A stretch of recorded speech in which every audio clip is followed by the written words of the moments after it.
The High Court in Pretoria has ordered that Fisokuhle Ntuli, accused number 5 in the Senzo Meyiwa murder trial, be transferred to the Leeuwkop Prison. This after Ntuli claimed he was wrongfully moved from Kgosi Mampuru Correctional Services Center as B-Max to C-Max section over claims that a cell phone had been found inside his cell. Ntuli denies this and also alleged that he was tortured by having his blankets and sheets confiscated. No, he's staying alone in a cell, my lord. So those blankets were purely his? Correct, my lord. So, but he says somebody deprived him of the sheets and the blankets. And he calls the name of Leeuwkop. Actually, the word he uses, he was tortured.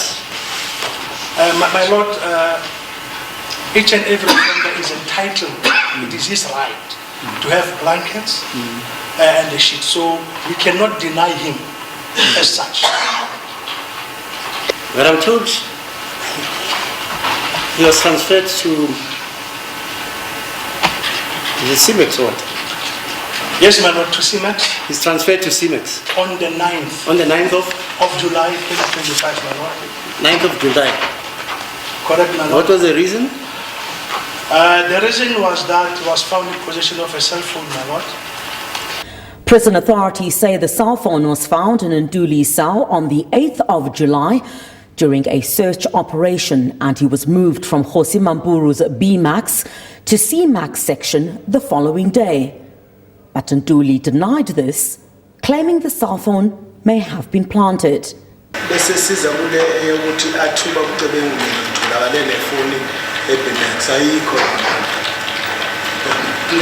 lord, again with the issue of the accused person, with the issue that they have said that they found the accused person with a cell phone at the B-Max, that is not true. When the police came at the prison to conduct a search, they opened the security padlock gate door, then they asked the accused person to go outside, and indeed he stepped outside just like any other prisoners. When the accused person says that he thinks it was just after 10, 5 minutes after 10 or so, because of it was not long after the lights they were being switched off.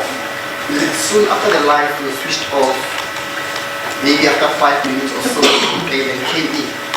Then the accused person was instructed to place his hands against the walls, even with other inmates, they were instructed to do so.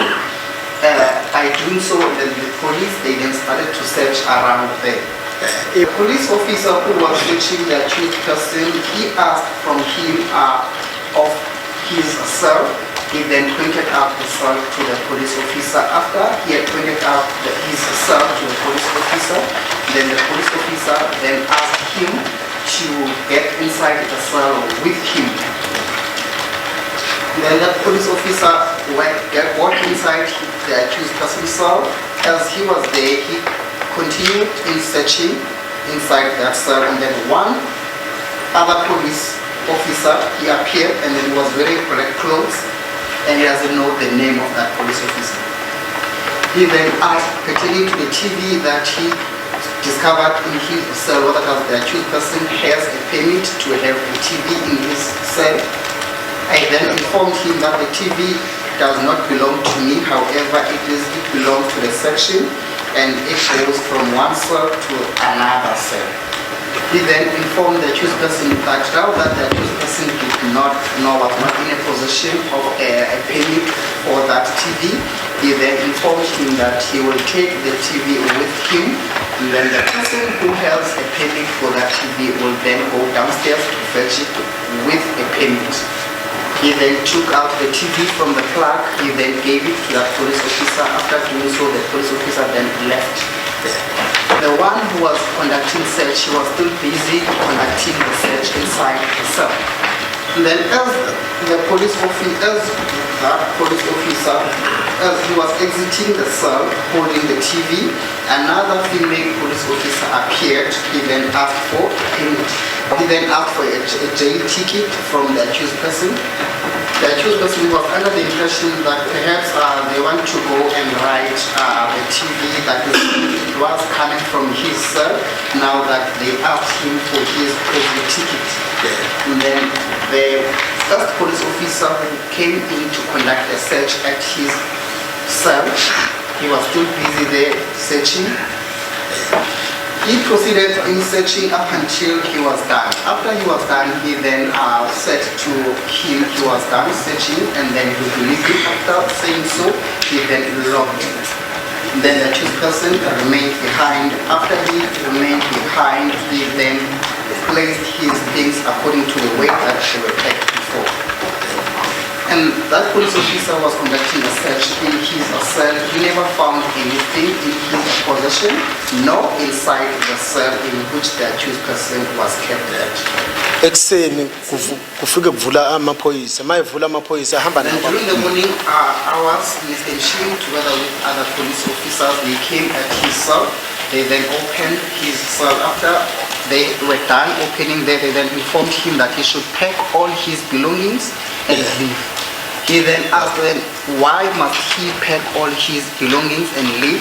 They then informed him that yesterday they have found a cell phone at his cell. He then asked from Mr. Mshini, now that Mr. Mshini informed him that a cell phone was discovered in his cell, and then now that Mr. Mshini, the previous night during the time in which they were conducting a search, he was present, why did he not inform Mr. Ntuli about the cell phone? He was then informed that an order was being issued from the area commissioner that he has to be transferred to CMEX. There was no cell phone that was discovered in BMX. The people from the CMEX, they are covering up for themselves by sacrificing with me. The person who was found with a cell phone in CMEX, it was David Ramahale, and then he was then removed from CMEX. They took him from CMEX, and then they then brought him to BMX, where I was placed at. Judge Rata Mokwatleng then ordered that Ntuli be transferred from Kgosi Mampuru Correctional Center to Leeuwkop. It is impossible for accused number 5 to be able to have peace of mind and be able to attend trial and defend himself and give instructions to his